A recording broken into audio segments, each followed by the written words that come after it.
வீடியோக்குள்ளே போகிறதுக்கு முன்னாடி நான் இன்றைக்கி ஒன்று சொல்ல விரும்புகிறேங்க. என் சமையல் வீடியோ பார்க்குறவங்க எல்லாத்துக்குமே ரொம்ப ரொம்ப ரொம்ப நன்றிங்க. திரும்ப திரும்ப சொல்கிறவங்க ரொம்ப நன்றிங்க. என் சமையல் நல்லா இருக்குன்னு பக்கத்தில் இருக்கவங்க எல்லாருமே சொல்கிறாங்கங்க. எனக்கு ரொம்ப சந்தோஷமாக இருக்குங்க. என் சேனல் பார்க்குறவங்க எல்லாத்துக்கும் ரொம்ப நன்றிங்க. லைக் பண்ணுங்கள், ஷேர் பண்ணுங்கள், சப்ஸ்கிரைப் பண்ணுங்கள். சமையல் வீடியோக்குள்ளே போகலாங்க. 1 கிலோ சிக்கன் எடுத்து வச்சுருக்கேன். க்ளீன் பண்ணி எடுத்து வச்சுருக்கேங்க. அடுத்து அடுப்பில் பானை வச்சிடலாங்க. ஒரு 2 ஸ்பூன் எண்ணெய் ஊற்றிக்கலாங்க. தக்காளி 3 தக்காளி ஆட்ட வச்சுருக்கேங்க. பெரிய சைஸில் அந்த தக்காளியை 2ஆக கட் பண்ணி போட்டுக்கலாங்க.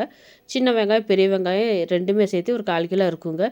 சின்ன வெங்காயம் பார்த்திங்கன்னா போட்டிருக்கேங்க. இது கூடவே பெரிய வெங்காயம் போட்டிருக்கேங்க. அது சின்ன சைஸாக இருக்குது பாருங்கள். பெரிய வெங்காயம் முழுசாக தான் போட்டிருக்கேங்க. 10 பல்லு பூண்டு சேர்த்திக்கலாங்க.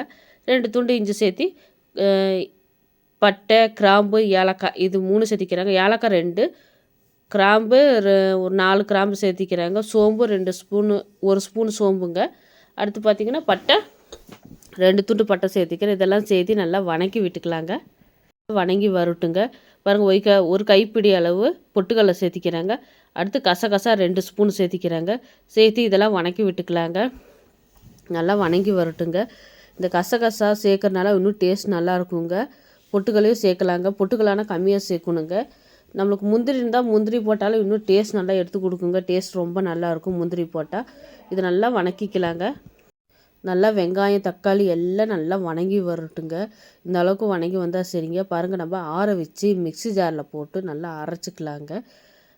அடுத்து அடுப்பில் பானையை வச்சுக்கலாங்க. எண்ணெய் ஊற்றிக்கலாங்க. ஒரு 4 ஸ்பூன் எண்ணெய் ஊற்றி கடுகு போட்டுக்கலாங்க. 1 ஸ்பூன் கடுகு போட்டுக்கலாம்.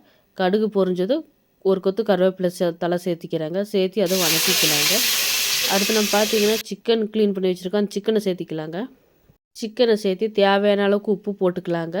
உப்பு போட்டு மஞ்சத்தூள் 1 ஸ்பூன் போட்டுக்கலாங்க. சிக்கன் மசாலா தாங்க சேர்த்திக்கிறேன். கடையில் வாங்கினா சிக்கன் மசாலா தாங்க சேர்த்திக்கிறேன். சிக்கன் மசாலாவை சேர்த்து நல்லா கலந்து விட்டுக்கலாங்க. காரம், உப்பு எல்லாம் ஒன்று சேர்ந்து வர மாதிரி நல்லா கலந்து விட்டுக்கலாங்க. அடுத்துங்க தனி மிளகாய் தூள் தாங்க சேர்த்திக்கிறேன். 1 ஸ்பூன் ஆட்ட தனி மிளகாய்த்தூள் சேர்த்து கலந்து விட்டுக்கிறேங்க. உங்களுக்கு காரத்துக்கு தனி மிளகாய்த்தூள் வேணுன்னா சேர்த்திக்கலாம், இல்லைன்னா விட்டுடலாங்க. டேஸ்ட் ரொம்ப நல்லா இருக்குங்க. அதனால் நான் போட்டேங்க. மூடி வச்சு ஒரு 5 நிமிஷம் வேக வச்சுக்கலாங்க. பாருங்கள், இந்த அளவுக்கு வெந்து வந்திருக்கு பாருங்கள். அடிக்கடி எடுத்து கிளறி விட்டுக்கலாங்க. பாருங்கள், சிக்கன் ஓரளவுக்கு பாதி வேக்காடு வந்துருச்சுங்க. வேகட்டுங்க. அடுத்து தேங்காய், 1/4 மூடி தேங்காய் எடுத்து வச்சுருக்கேங்க. இது மிக்ஸி ஜாரில் போட்டுக்கலாங்க. தேங்காய் பால் தாங்க எடுத்து ஊற்ற போகிறோம். தண்ணி ஊற்றிக்கலாங்க. 1/4 மூடிங்கிறத விட நான் 1/2 மூடியே எடுத்துருக்குறேங்க. நான் தேங்காய் பால் எடுக்கிறக்கு. தேங்காய் பால் எடுத்து ஊற்றினா சிக்கன் குழம்புக்கு இன்னும் டேஸ்ட் ரொம்ப நல்லா இருக்குங்க. தேங்காய் விட இன்னும் பால் ரொம்ப நல்லா இருக்குங்க. 4 தடவை பால் எடுத்தேங்க. அந்த பால் தாங்க திக்கான பால் சேர்த்திக்கிறாங்க. நம்ம அரைச்சி வச்ச மசாலாவை சேர்த்திக்கலாங்க. அடுத்து தேங்காய் பால் ஊற்றிக்கலாங்க. தேங்காய் பால் ஊற்றி நல்லா கிளறிக்கலாங்க.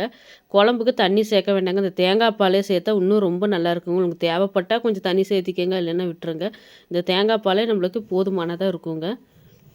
அடுத்துங்க தேங்காய் பால்லாம் ஊற்றிருக்கனால காரம் கம்மியாக இருந்தால் கொஞ்சமாக தனி மிளகாத்தூள் சேர்த்திக்கலாங்க. நான் தனி மிளகாத்தூள் தாங்க 1 ஸ்பூன் சேர்த்திக்கிட்டேன். திருப்பியும் நல்லா கலந்து விட்டுக்கலாங்க. அடுத்து பார்த்திங்கன்னா கரம் மசாலா தாங்க சேர்த்திக்கிறேன். 1 ஸ்பூன் கரம் மசாலா சேர்த்திக்கிறாங்க. இதையும் சேர்த்து நல்லா கலந்து விட்டுக்கலாங்க. குழம்பு நல்லா கொதி வரட்டுங்க. ஒரு 15 நிமிஷமாவது நல்லா கொதிக்கட்டுங்க. பச்சை வாசமெல்லாம் நல்லா போகட்டுங்க. நல்லா வெந்து வரட்டுங்க. பாருங்கள், நம்மளுக்கு குழம்பு ரெடி ஆயிடுச்சுங்க. சுவையான சிக்கன் குழம்பு ரெடி ஆயிடுச்சு. பாருங்கள், சுவையான சிக்கன் குழம்பு ரொம்ப அருமையாக ரெடி ஆயிடுச்சுங்க. நீங்களும் உங்கள் வீட்டில் இந்த மாதிரி ட்ரை பண்ணி பாருங்கள்.